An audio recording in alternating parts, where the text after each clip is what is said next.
News, tama nga kasaliksik.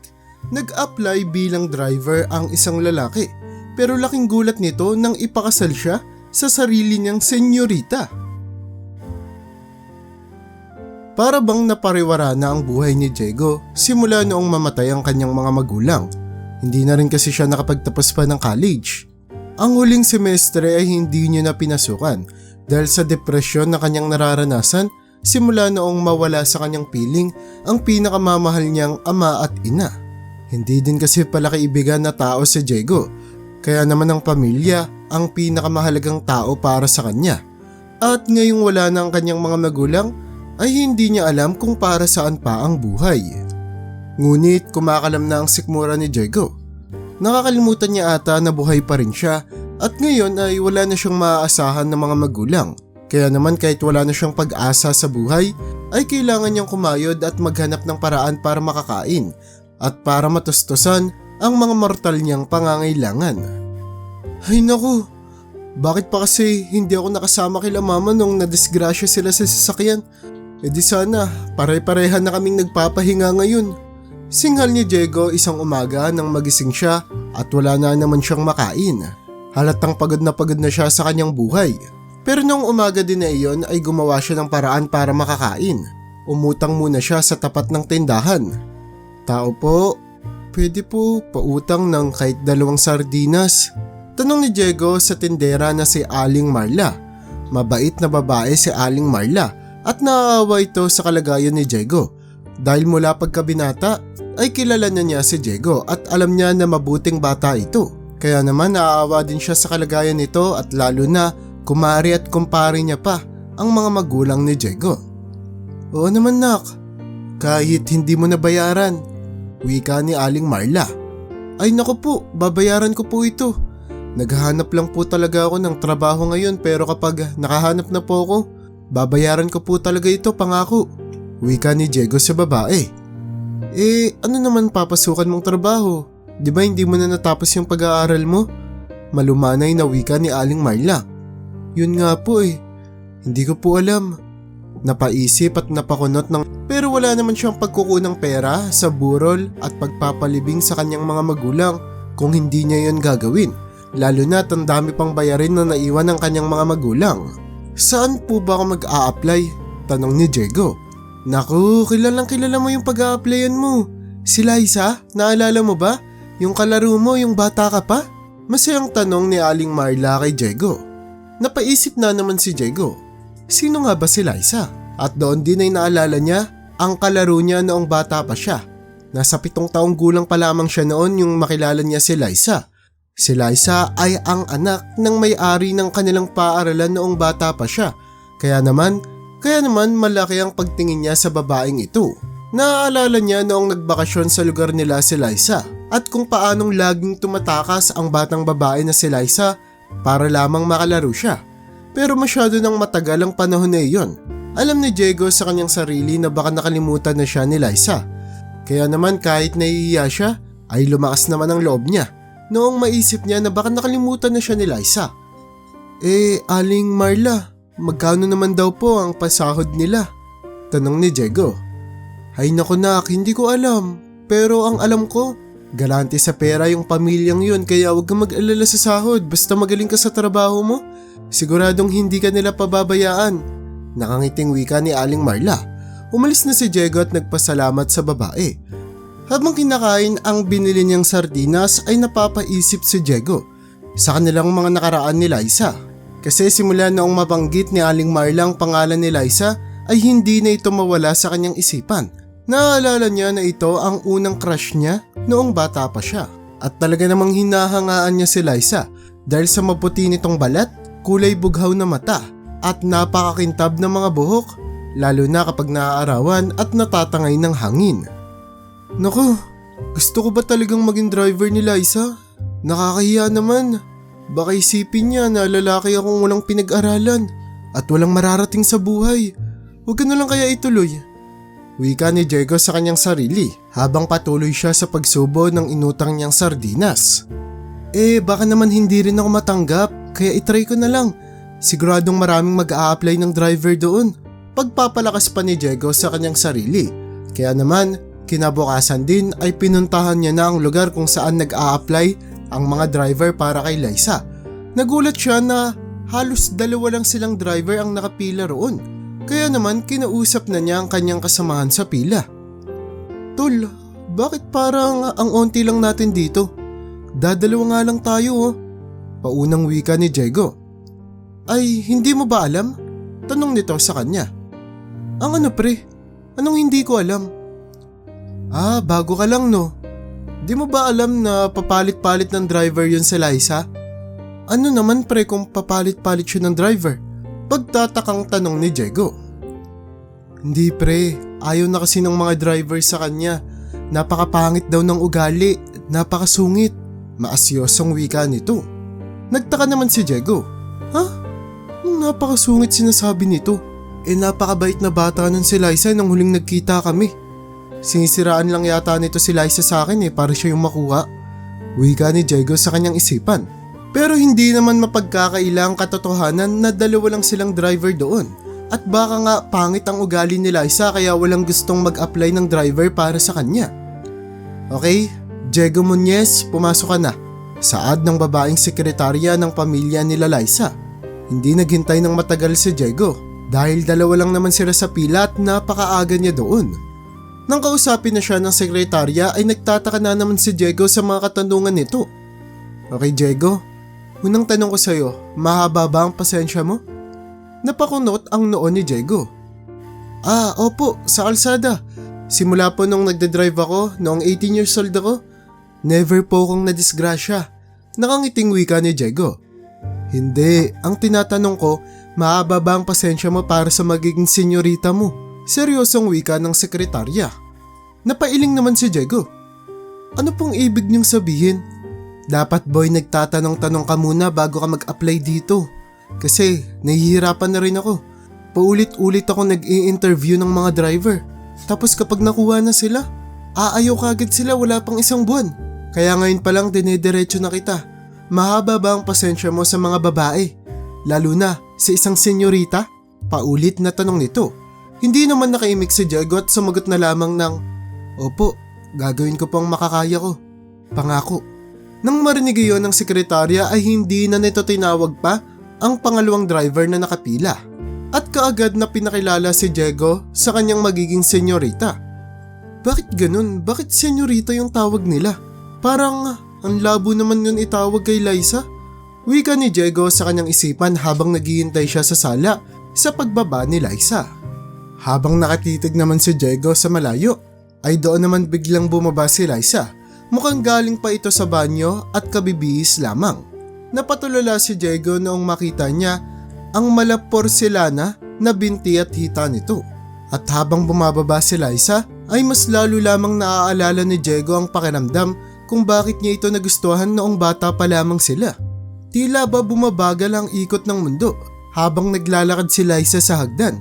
Mula sa binti, hita, hubog ng katawan at maging magandang mukha nito, lahat ng yon ay tinitigan ng maigi ni Diego at hindi siya makapaniwala kung gaano nakaganda ngayon si Liza. Napatayo siya sa kanyang kinauupuan at napatulala na lamang sa kanyang nakikita. Ngunit seryoso naman ang mukha ni Liza. Oh, bakit ka tumayo? Pinapatayo na ba kita? Bungad nito sa lalaki. Ay, pasensya na ma'am, hindi ko po napansin. Sagot naman agad ni Diego. So, ikaw pala yung bagong driver ko. Sana lang mahaba ang pasensya mo sa akin. Nakabusangot pa na wika nito sa lalaki. Hindi na lamang ito pinansin ni Diego at tumango na lamang sa kanyang bagong senyorita ngayon. Sige na, magready ka na at aalis na tayo ngayon din. Wika ni Liza habang tinatalikuran ang lalaking si Diego. Ma'am, ano po? Nagtatakang wika ni Diego. Anong ano? Di ba ikaw yung bagong driver ko? Aalis tayo, may pasok ako ngayon. Naiiritang sagot sa kanya ni Liza. Ma'am, katatanggap ko lang po sa trabaho. As in, kaninang umaga lang po. Anong gusto mong gawin? Magdadrive ako? Hindi nga ako marunong mag-drive kaya nga kita kinuha. Ano bang kinaahangal mo dyan? Kala ko ba gusto mong maging driver ko? Seryosong tanong naman ni Liza sa kanya at halatang iritang-irita na ito kay Diego. Pero ma'am, hindi ko po dala yung lisensya ko.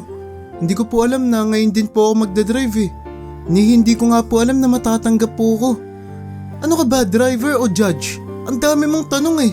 Kunin mo na ang susi at papasok na ako, malilate na ako. Ano ba? Kaya naman wala nang nagawa si Diego at kinuha niya na sa sekretarya ang susi ng sasakyan na kanyang gagamitin. At nang makita niya ang sasakyan na kanyang idadrive, ay napanganga naman siya. Napakaganda at bago kasi ng modelo ng sasakyang ito. Ito ang sasakyan na pinapangarap ni Diego noong binata siya. Pero ngayon, madadrive na niya ito. At hindi lang yun, lumayo pa ang tingin niya sa garahe. At doon ay napagtanto niya na hindi lang pala nag-iisa ang sasakyan na ito, kundi may isa pang dosena ng magaganda at nakahilera ng mga sasakyan na talaga namang bagong-bago pa. Sigurado po kayo ito po yung ipapagamit niyo sa akin? Tanong ni Diego sa sekretarya ng pamilya. Oo, wala naman ang ibang sasakyan na pwede mong magamit eh. May problema ba? Nagtatakang tanong nito kay Diego. Wala naman po. Masyado po kasing maganda yung sasakyan na to.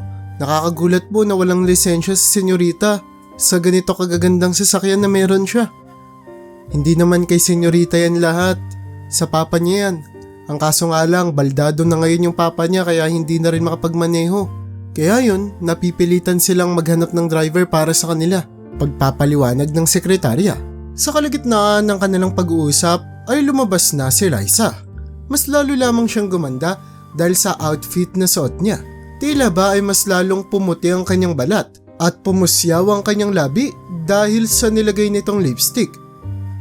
Hindi na naman napansin ni Diego na napatulala na naman siya sa kagandahan ng kanyang senyorita. Oh, bakit nagchichismisan pa kayo? Anong oras na? Malilit na ako sa klase. Nagmamadaling wika ni Liza. Agad na kinuha ni Diego ang susi sa sekretarya at pumasok sa sasakyan. Pasensya na po ma'am, tara na po. Papainitin ko lang po yung makina at aalis na po tayo. Nakangiting wika ni Diego. Tumaray naman sa kanya si Liza. Pagkapasok ni Liza sa sasakyan ay nagulat si Diego kung saan ito umupo. Sigurado po ba kayong sa passenger side niyo po gustong umupo? Aba, mas magaling ka pa sa akin, sasakyan mo ba to? Masungit na wika ni Liza. Ay, hindi naman po. Sa mga palabas po kasi ang alam ko sa likod po umuupo yung mga amo. Minsan po ayaw nilang katabi yung driver. Kaya po nagtaka lang po ako, pasensya na po. Pagpapaliwanag ni Diego, ngunit hindi na siya pinapansin ni Liza. Pero maging ang sekretarya ay napatulala din sa ginawa ni Liza. Ito pala ang kauna-unahang pagkakataon na nakita niya si Liza na umupo sa passenger seat. Anong meron sa batang yun? Bakit bigla siyang umuupo ngayon sa passenger seat? Laging nasa likuran lang yun ah. Wika ng kanilang sekretarya habang umaandar na papaalis ang sasakyan. Hindi naman may pagkakaila na ang lalaking si Diego ay matipo ng binata. Makisig ang pangangatawan nito, malaki ang braso, umbok ang dibdib at maganda ang tindig. Dulot na rin na nagtraining siya bilang isang sundalo. Nang dahil sa angking kagwapuhan na ito ni Diego ay maraming mga babae ang nagkakagusto sa kanya. Pero simula pa naman noon ay hindi na siya hilig sa mga babae. Pakiramdam niya ay masisira lamang ang kanyang kinabukasan kung uunahin niya ito kaysa sa kanyang karir. At bilang binata ay gusto niya lamang makatulong sa kanyang mga magulang. Kaya talaga namang bumaliktad ang mundo niya noong mamatay ang kanyang ama at ina. Habang nasa biyahe ay naging awkward sila Diego at Liza. Napansin ni Diego na napapatingin si Liza sa kanyang braso. Na tila ba ito ang una niyang beses na makakita ng ganito kalaking braso sa buong buhay niya. Okay lang po ba kayo ma'am? Tanong ni Diego kay Liza. Umirap naman sa kanya si Liza. Oo, bakit? Naiiritang tanong nito kay Diego. Wala ma'am, para po kasing napansin ko kayong nakatitig sa malayo. Sagot na lamang ni Diego at nagpatuloy na sa pagmamaneho. Pero sa katunayan niyan ay nalilito si Diego kung bakit hindi siya maalala ni Liza. Hindi niya naman gustong maalala siya ni Liza kaagad. Pero naiinis siya sa ideyang nakilala niya agad si Liza noong makita niya ito. Pero siya ay hindi man lang maalala ng babae. Siguro hindi naman ako ganun kaimportante sa kanya nung bata kami. Baka nga hindi niya na naaalala na tumatakas pa siya ng bahay para makalaro niya lang ako eh. Naiinis na wika ni Diego sa kanyang isipan. May sinasabi ka ba? Bigla ang tanong ni Liza sa kanya. Nagulat si Diego. Ay, wala po ma'am, bakit po? Para kasing bumubulong ka dyan eh. Magmaneho ka na nga lang ng diretso, baka madisgrasya pa tayo eh. Napaisip tuloy si Diego kung napalakas ba ang kanyang iniisip. Kaya naman nahihiya na lamang siya na tumingin sa kalsada at sinubukang pakalmahin ang sitwasyon. Matagal na magitan ang katahimikan sa pagitan ni Diego at Liza. Si Diego ay seryosong nagmamaneho, habang si Liza naman ay hindi matapos ang kapipindot sa kanyang cellphone. Noong una ay okay lang naman para kay Diego na hindi kausapin si Liza dahil napakasungit nga nito. At ngayon ay naiintindihan niya na kung bakit walang tumatagal na driver sa babae. Pero sa pagkakakilala niya kay Liza noong mga bata pa lamang sila, ay tumatahimik lamang ito kapag may problema o di naman kaya ay pinagdadaanan. Kaya naman, humanap siya ng tiyempo kung kailan niya pwedeng kausapin si Liza at tanungin kung kilala ba siya ng babae. Nang biglang bumuhos ang napakalakas na ulan, nang dahil sa ulan na ito ay na-stuck sila sa traffic. Yan, umulan na tuloy. Kanina ko pa kasi sinasabi sa inyo na umalis na tayo eh. Naiinis na wika ni Liza sa kanyang driver na si Diego. Pasensya na po ma'am, ka-apply ko lang naman po kasi sa trabaho. Tignan niyo pa nga po, naka-t-shirt pa nga po ako. Ni hindi ko po alam na magdadrive po ako ngayon. Pagpapaliwanag naman ni Diego at inirapan naman siya ni Liza. Nang biglang merong napakalakas na kulog at kidlat ang namukawi sa buong paligid. Nang dahil sa lakas ng kulog ay napayakap si Liza sa kanyang driver. Oh, ma'am, okay lang po ba kayo? Nag-aalalang tanong ni Diego habang nakapikit pa rin naman si Liza sa kanyang dibdib. In fairness ang tigas at ang laki naman ng dibdib ng lalaking to. Wika ni Liza sa kanyang isipan habang ang kanyang ulo ay nakadantay pa rin sa dibdib ni Diego. Ma'am, okay lang po ba kayo? Hinawakan ni Diego ang balikat ni Liza at nilayo ito sa kanya. May trauma ka pa rin ba sa kidlat? Tanong ni Diego habang nakatitig sa mga mata ni Liza. Halatang nag-aalala ang lalaki sa kanyang boses. Pero nawirduhan naman si Liza. Ha? Paano mo alam na may trauma ako sa kidlat? Nagtatakang tanong nito sa kanya. Nanlaki ang mga mata ni Diego.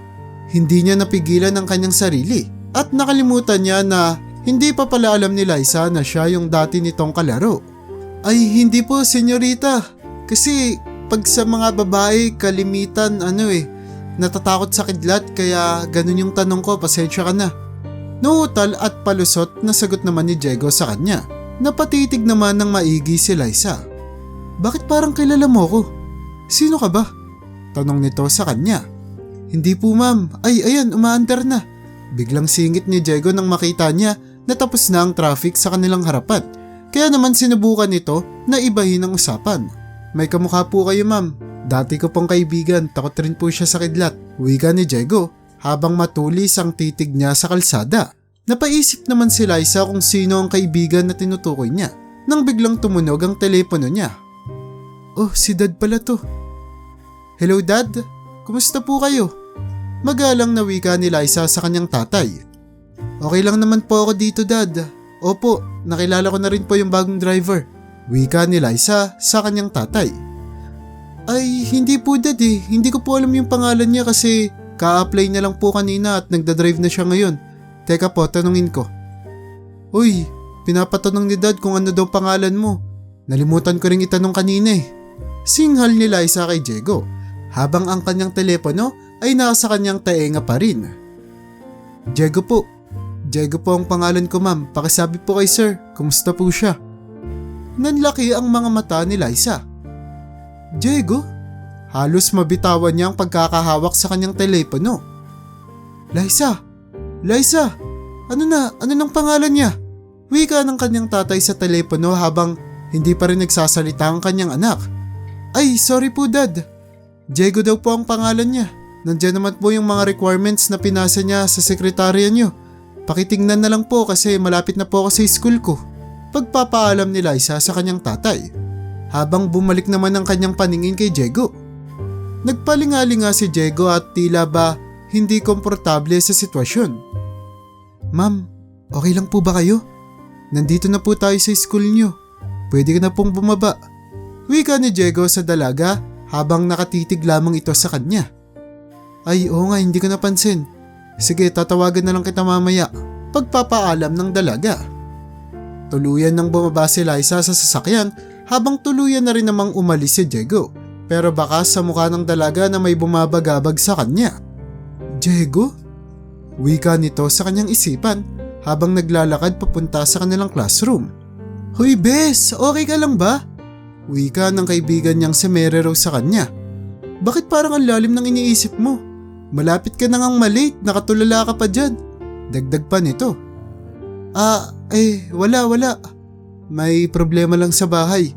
Palusot na wika ni Liza sa kanyang kaibigan. O tara na, bilisan mo na, papunta na si sir. May quiz tayo mamaya, di ba? At saka dala mo na ba yung final output ng project natin mamaya? Mamaya na rin yung pasa nun, baka nakakalimutan mo ha. Madaldal na dagdag pa ni Mary Rose kay Liza. Habang hindi naman siya iniimik ni Liza at bakas pa rin sa dalaga ang malalim na iniisip nito. Samantala sa kabilang dako naman, si Diego ay tuluyan nang nakauwi sa mansyon at sa kanyang pagparada ay doon niya nakita ang tatay ni Liza. Diego, sabi ko na nga ba yung nakita ko yung papel mo anak, alam kong ikaw yan. Kumusta ka na? Pagbungad na bati sa kanya ni Mr. Joseph na tatay ni Liza. Nagulat naman si Diego dahil hindi niya akalain na makikilala pa siya ng tatay ni Liza.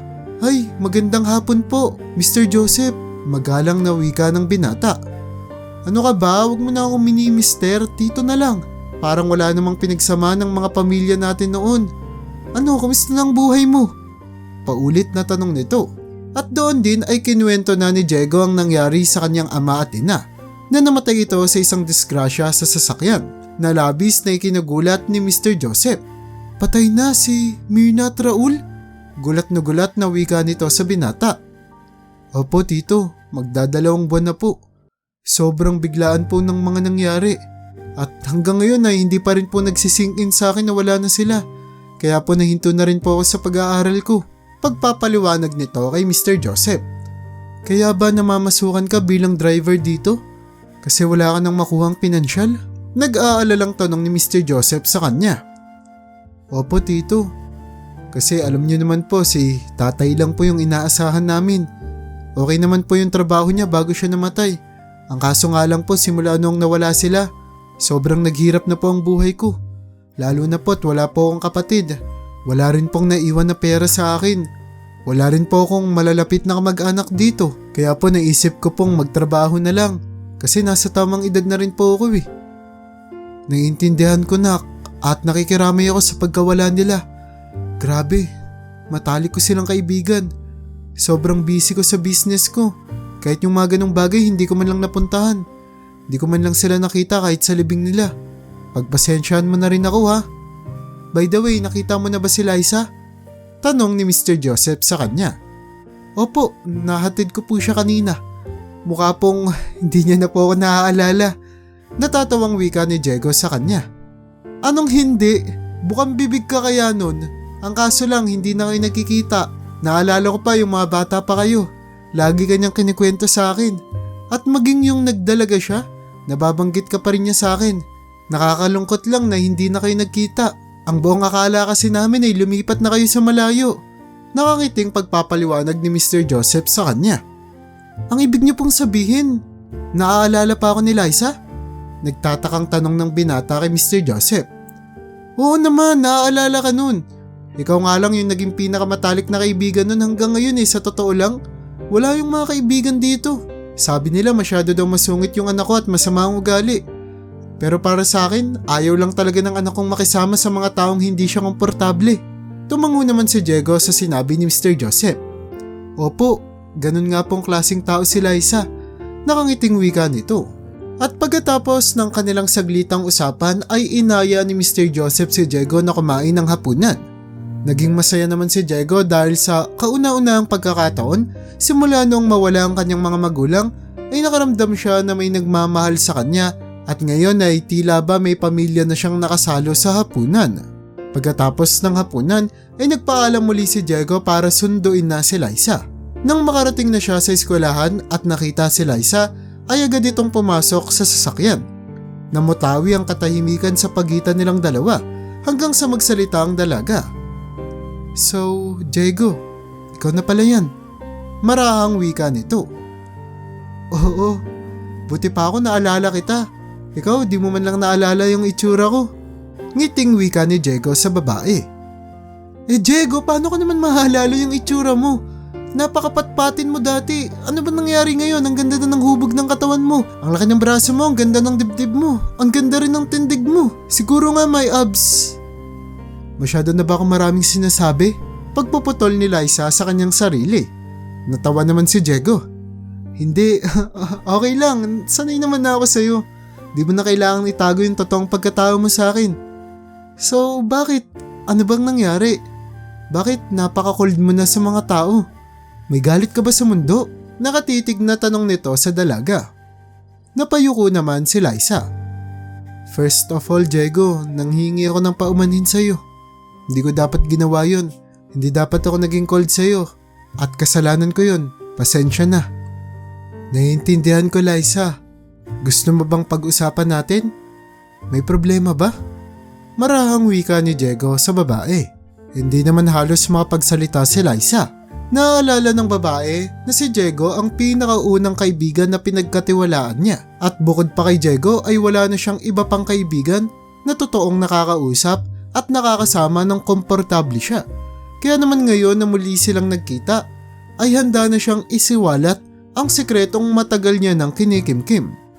Look, Diego, kahit kay Daddy ay hindi ko pa nasasabi to. At sa'yo ko lang ikakatiwala na sabihin yung matagal nang bumabagabag sa akin. Pagsisimula ng dalaga at napahawak naman sa kamay niya si Diego. Oo, naiintindihan ko. Makikinig ako. Diego kasi, I'm a rape victim. Ginahasa ako ng sarili kong kaklase. Nanlaki ang mga mata ni Diego sa kanyang narinig. Ha? Napasinghal na lamang siya at nagpatuloy sa pagsasalita si Liza.